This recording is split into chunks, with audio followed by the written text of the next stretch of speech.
Hello friends, how are you all? I hope you all are doing great. So we left off our last class with this topic, okay? Limitation of service sector led by the employment growth. Okay, so these were we are studying the challenges that were present in the modern market during the 2000s, okay? So this was also one of the challenge. So the limited transformation of employment structure was achieved by movement of workers into the service sector, okay, but you have to mark the word here limited, okay. So there was a transformation in the employment structure, but it was only limited, and it was limited, but it was achieved by the movement of workers into the service sector. So it was limited also, but it has some positive impact also, okay.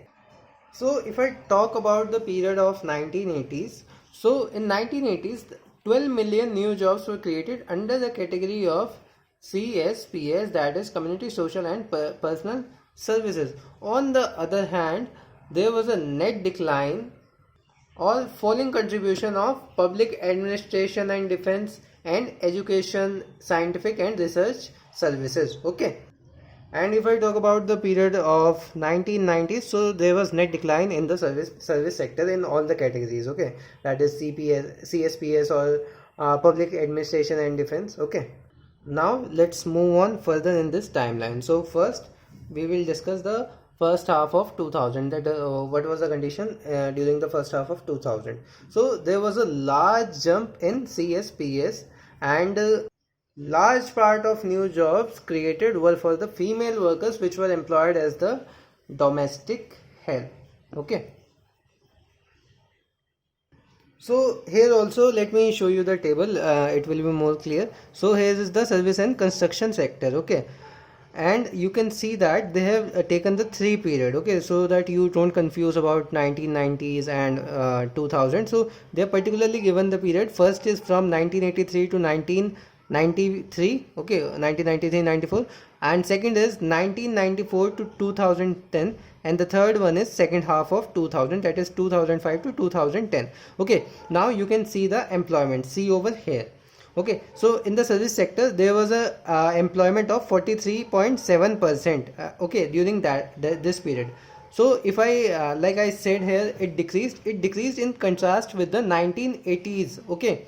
So and basically the decrease was mainly due to this public administration services during the 1990s, okay, this period, okay. But if you see the period of 1993 to 2009-10, you can see here that it is 91.9, which is a massive increase in the employment, okay. And if we particularly talk about the second half of 2000, and we noticed about 2.1% of uh, okay, 2.1%, which is quite high. And if you see the proportion of construction, since it is service and construction, so the construction sector which contributed in this service and construction, you can find out the rate over here. So earlier if you see, it was 7.5% the employment rate, and in 1993 to 2009-10 it increased to 37.8, and in the second half you can see that almost 81.2%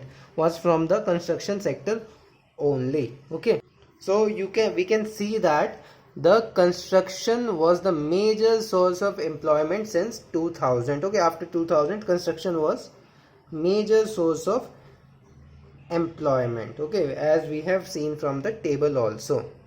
And if I talk about 1990s, that what lead to increase in 60% of the net increase in non-agricultural employment. So the sectors was trade, hotels, transport and communication. These were the sectors that together generated 60% of the net increase in the non-agricultural employment during the period of 1990s. So since construction became the major sector of employment during the 2000, so the chief source of service sector employment shifted from CSPS, that we have already discussed, that is community social and personal services, okay. So they have shifted from CSPS during 80s to trade during 1990s. We can see that during 80s the main sector was this During 1990 it shifted to trade, and during 2000 it shifted to construction. Okay, these were the three main sectors of these three main periods, okay, that we are discussing right now. But the question arises now that what lead to the shift in the construction sector so much.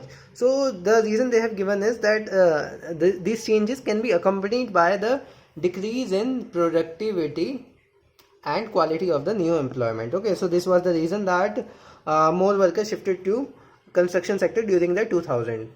So now let's come on to the table back, because I want to tell you that there has been a growing disassociation between sectors that generated GDP and those that generated employment. So if we see the construction sector from and compare it from this period 1983 to 1993, from this period second half of 2000, so you can see that the change in GDP is very negligible, but if you see the change in employment rate, it's more than 100%. Okay, so you can see the change in the new jobs created and the GDP allotment of these employment, the GDP that they generated. Okay, so you can see the job generation rate was much higher, but the GDP contribution of the same is much lower. Okay, so you can say that there has been a growing disassociation between the sectors that generated GDP and those that generated the unemployment. Okay, so now let's come on to the fourth challenge to the modern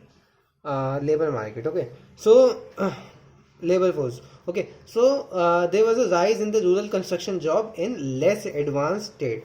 Okay, so it is generally understood that India's economic growth is increasingly more urban centric. Okay, and we can also see from the previous data that non-agriculture jobs were generated in larger number in countries' urban areas than in the rural areas during the 1980s and 1990s. But if I talk about the 2000 era, which we are studying, that Indian labor market during the 2000 era, so at that times more non-agriculture jobs were generated in India's rural areas than in the urban areas. Okay, more in rural areas than in the urban areas. Okay, and almost the entire increase occurred in the rural construction sector. Okay, and if I tell you about the Indian states that recorded the highest expansion of non-agriculture employment during the second era, first was UP, Rajasthan and Bihar. Okay, these were the three states, and ironically these are the three of the four Bimaru state. Okay, and which have been considered as a development laggards.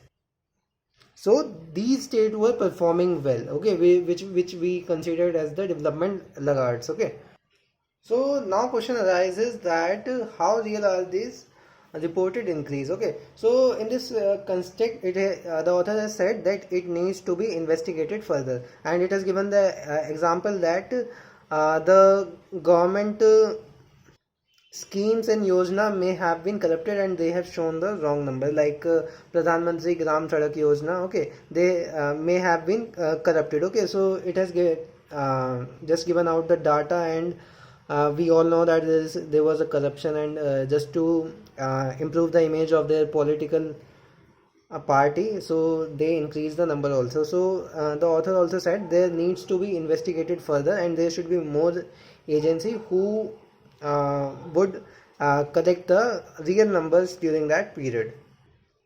That means further research is required to investigate whether the enhancement of development expenditure by some of the state governments aided rural employment generation. Okay, so at the end, if I want to tell you, the high value adding urban jobs are concentrated in 6 states. And what was the 6 states? First is Maharashtra, second is Karnataka, third Delhi, fourth Gujarat, sixth Kerala,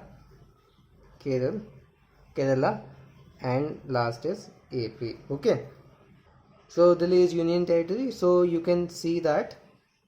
Okay, so these were the 6 states which accounted for almost 91% of the new jobs that were created. And if I talk about the category was finance and business services. Okay, and which including the software services. Okay, so now we are going to study about the missing women in the Indian economy, and this we will study in our next class. Okay, so that was all for this video. I'll meet you in the next video. Till then, goodbye, take care.